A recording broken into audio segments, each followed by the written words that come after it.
Hello, and welcome to Around the Political World with John Rothman. I am your host, John Rothman. If you're a fan of the show, make sure to hit the follow button on the top right of Apple Podcasts, Spotify, or wherever you are listening at this very moment. When you hit follow, leave a review or share an episode with a friend. It helps other people discover the show, keeps us going. As I like to point out each and every day, it expands our base. I woke up this morning to the news that Dick Cheney had passed away. Dick Cheney was a consequential figure in American politics, in American political history. White House Chief of Staff under Gerald Ford, member of Congress for 5 terms in the House of Representatives, who, by the way, rose to be the third most powerful Republican in the House, then Secretary of Defense of the United States, and then Vice President of the United States. And I will suggest to you this morning, he was perhaps the most consequential vice president this country has ever had. I remember vividly the Republican convention and the period before the convention in the year 2000 when George W. Bush was nominated for president. And the question is, who would his vice presidential nominee be? I was on KGO radio and received a call late at night from a friend at the Bohemian Grove. The Bohemian Grove was meeting, and of course, Dick Cheney was there. And all of a sudden, Dick Cheney was spirited away. And my friend called me and said, he's the nominee for vice president. And so we at KGO were able to break the news that Dick Cheney would be the Republican nominee for vice president. Now it's true, he and George W. Bush were both from Texas. So Dick Cheney stopped in Wyoming, re-registered so that they were not from the same state, and went on to win the vice presidency of the United States with George W. Bush in the contested election of 2000. At the time, I reviewed Dick Cheney's history and background. And I said, whether you like him or not, he has the experience. And if the term experience counts, means anything, well, Dick Cheney is the man who has the experience. He was a controversial vice president, no doubt about it. But he was also, I think, perhaps the most significant vice president in American history. The power of his knowledge, his ability to work with George W. Bush, critical. And of course, Don Rumsfeld, his close friend, became Secretary of Defense. And they were the driving force in the aftermath of September the 11th. I point this out to you because I want you to understand, whether you like Dick Cheney or not, he was the right pick. And I said that way back in the period when he was selected as the vice presidential nominee, much to the distress, I might add, of many of my listeners. Dick Cheney and George W. Bush did not have as close a relationship in the second term, and indeed they had sort of a falling out at the end over the pardon or lack of a pardon for Scooter Libby, who was Dick Cheney's chief of staff. But that's not the only part of the Dick Cheney story that is important. The rest of the Dick Cheney story was written when Donald Trump was president of the United States in the first term. And it's very important to point out that Dick Cheney was a Republican. He was a Republican stalwart. His daughter, Lynn Cheney, took his seat in Congress and went on to become the third most important Republican in the House of Representatives. And yet, after the aftermath of September the 11th, with all of his loyalty to the Republican Party and his service as vice president, all of that, it was Dick Cheney who made the decision to oppose Donald Trump's re-election to a second term. He joined his daughter, Liz Cheney, whose political career was ruined by her political courage. And yet, Dick and Liz Cheney had the courage to stand up and just say no to Donald Trump.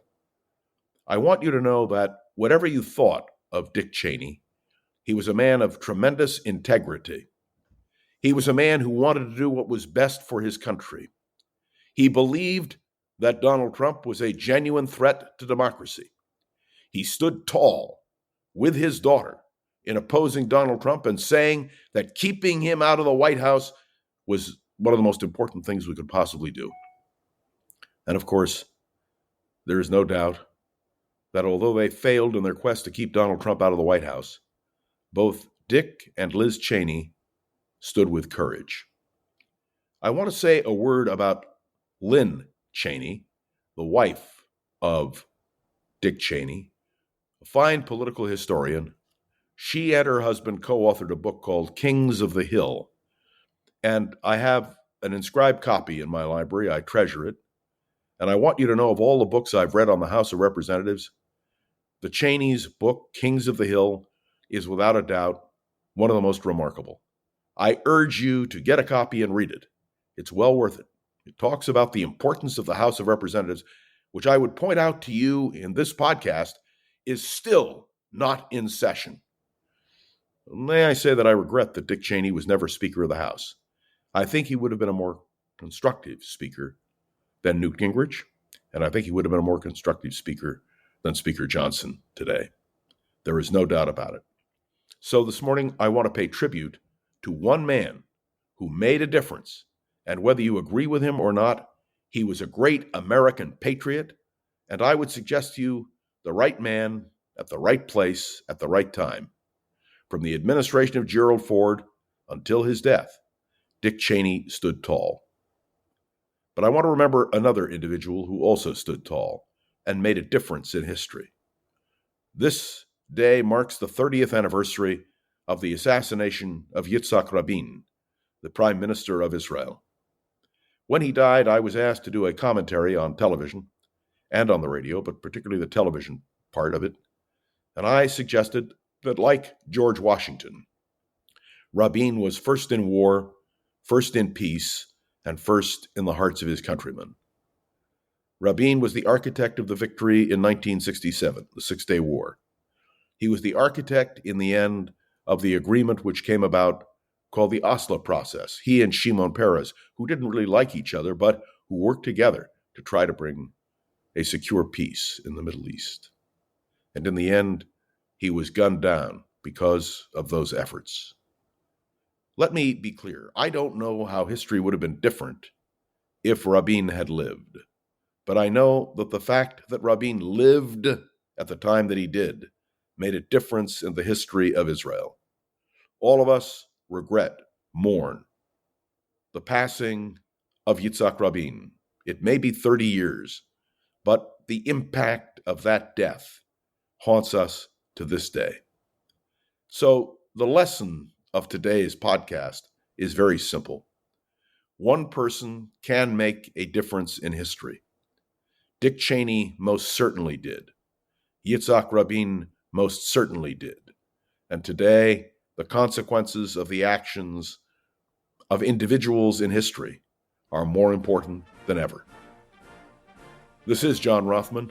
Thanks for tuning into another episode of Around the Political World.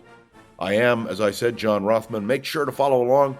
Let me know your thoughts on the show by leaving a review on Apple Podcasts and sharing an episode with a friend or colleague so we can continue to grow and expand, which is, of course, our goal. I want to point out that you can interact with me on Facebook, LinkedIn, my direct email, and I'm anxious to hear what you have to say every day. And a special thanks, of course, to Gogo Zoger, the wonderful producer of this podcast, who gets us up and running every single day.